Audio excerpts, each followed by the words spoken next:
Assalamualaikum warahmatullahi wabarakatuh. Hari ini kita belajar pelajaran solat.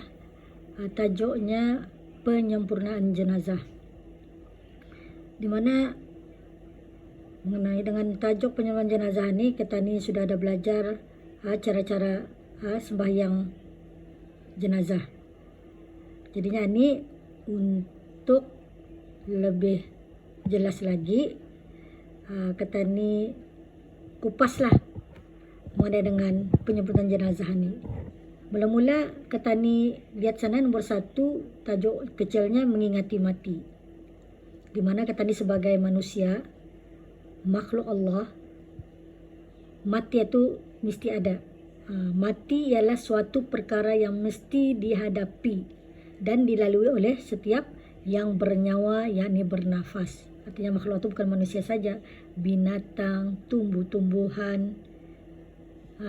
Hanya Allah SWT sahajalah yang menentukan bila telah tiba masanya.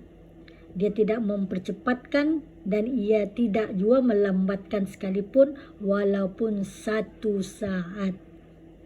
Ingat itu waktu mati. Kata ini bila-bila orang mati jangan ingatkan mati. Sunat kata ni mengingati mati. Supaya apa tu? Supaya kata ni sentiasa mengingati Allah. Indah lupa akan tanggungjawab kata ni terhadap Allah. Okey, kita lihat sana. Mengingati mati ni dan hukumnya ada berapa cabang. Kita lihat dulu orang yang sehat. Memperbanyakkan mengingati mati hukumnya adalah sunat, sama ada menyebut perkataan mati dengan lidah atau hati atau kedua-duanya sekali. Kan yang cukup tadi mengingati mati dia adalah hukumnya sunat. Baik kata ni cakap perkataan mati itu ataupun kata ni sabut dalam hati. Kalau sudah menyebut pakai mulut itu kira berani sudah tu. Berani, tapi beraninya takut. Kalau cikgu menyebut mati itu takut pulang cikgu tu walaupun dengan menggunakan lisan. Kalau dalam hati artinya yang dia berani menyuarakan itu. Atau dua-duanya sekali. Hukumnya adalah sunat. Kemudian kita lihat sana orang yang sakit atau uzur. Di mana orang yang sakit atau uzur ini tadi orang sehat sunat mengingati mati. Kalau orang yang sakit atau uzur ini mengingati mati adalah sangat dituntut, yakni sunat muakkadah. Orang yang sakit atau uzur. Jangan tu orang sakit. Siapa sudah yang terdapat penyakit itu, yang kata ni bukan kata ni minta-mintakan dapat penyakit. Siapa yang sudah terdapat penyakit itu, baik dah.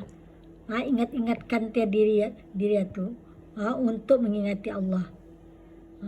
Apatah lagi orang yang sakit, sangat-sangat dituntut. Itu namanya sunat muakkadah.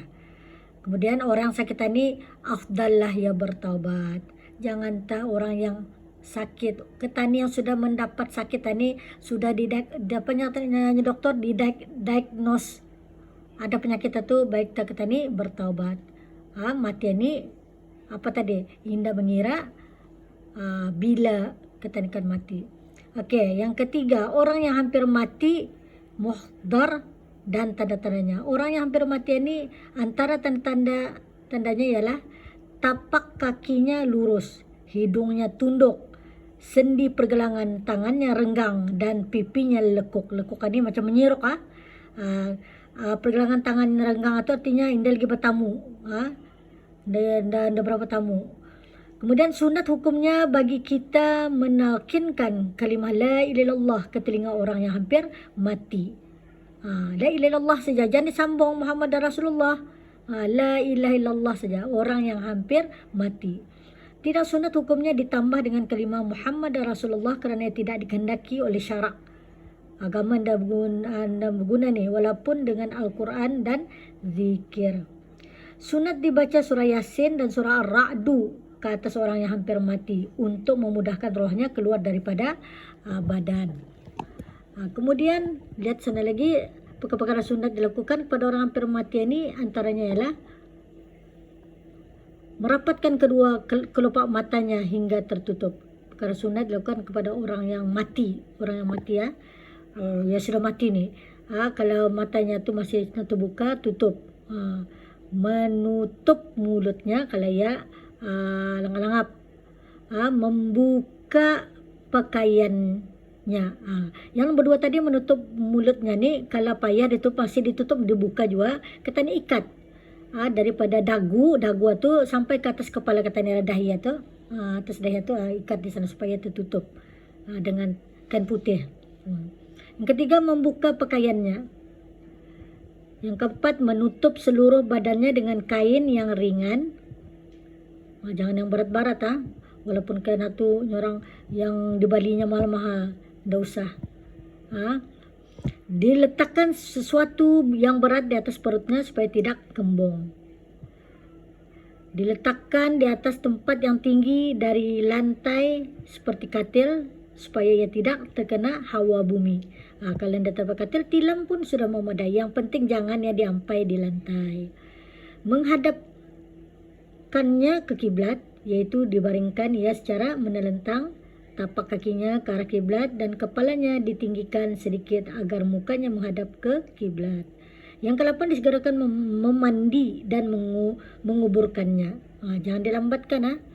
Kalau boleh segerakanlah mayat ini, lebih baik. Yang ke-9, menyegerakan membayar hutangnya. Hutangnya tu yang utama tu. 10, ditalkinkan jika ia baligh. Kemudian yang ke-11, sunat dibaca bismillah wa ala sunnati rasulih semasa mayat diletakkan di dalam kubur. Penyempurnaan jenazah.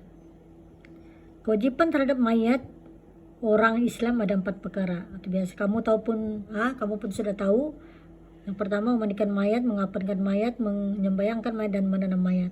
Hukumnya fardu kifayah pada umat Islam menguruskan mayat tersebut. Jika tidak ada yang menjadikan, maka seluruh penduduk setempat tersebut berdosa. Itulah mengenai dengan serba sedikit dulu bayangan ataupun penerangan mengenai dengan cara-cara untuk menyempurnakan jenazah itu, daripada ia sakit kemudian ia mati, macam mana cara pengurusannya tu. Sampai sana dulu, wallahu alam bisawab.